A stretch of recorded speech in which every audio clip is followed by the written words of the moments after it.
There, I gotta beat your butt. And then you'll have to deal with Ginger.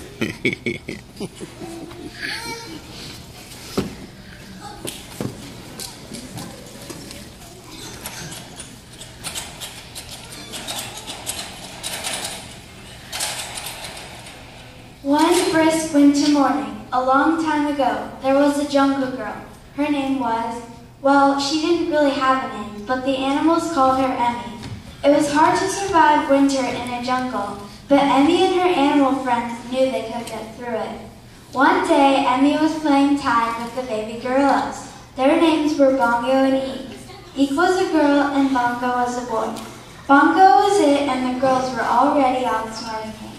I give up, Bongo wailed. Already? Eek teased. Yeah, Bongo moaned. Then out of nowhere came a big snowstorm. The cheetah came racing towards them and took them back to the treehouse.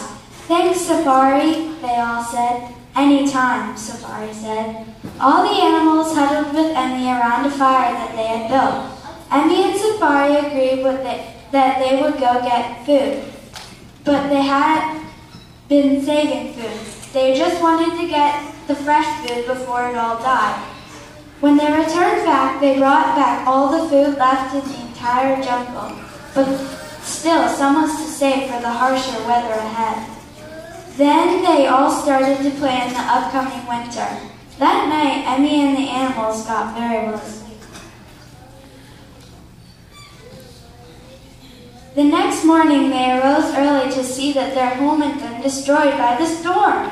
They all stood in shock for a moment, but soon enough they had fixed it better than before. Well, now that's over with, let's play tag, said Emmy. But when they got outside, Emmy had other ideas. She wanted to play freeze tag.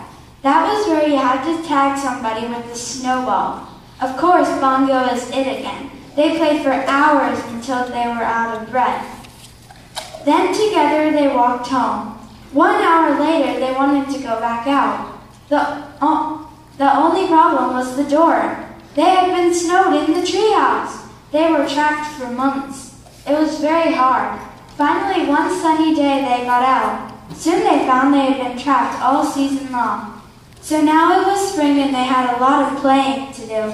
So they all raced out the door. They made a luau to celebrate the new season. They had an amazing time.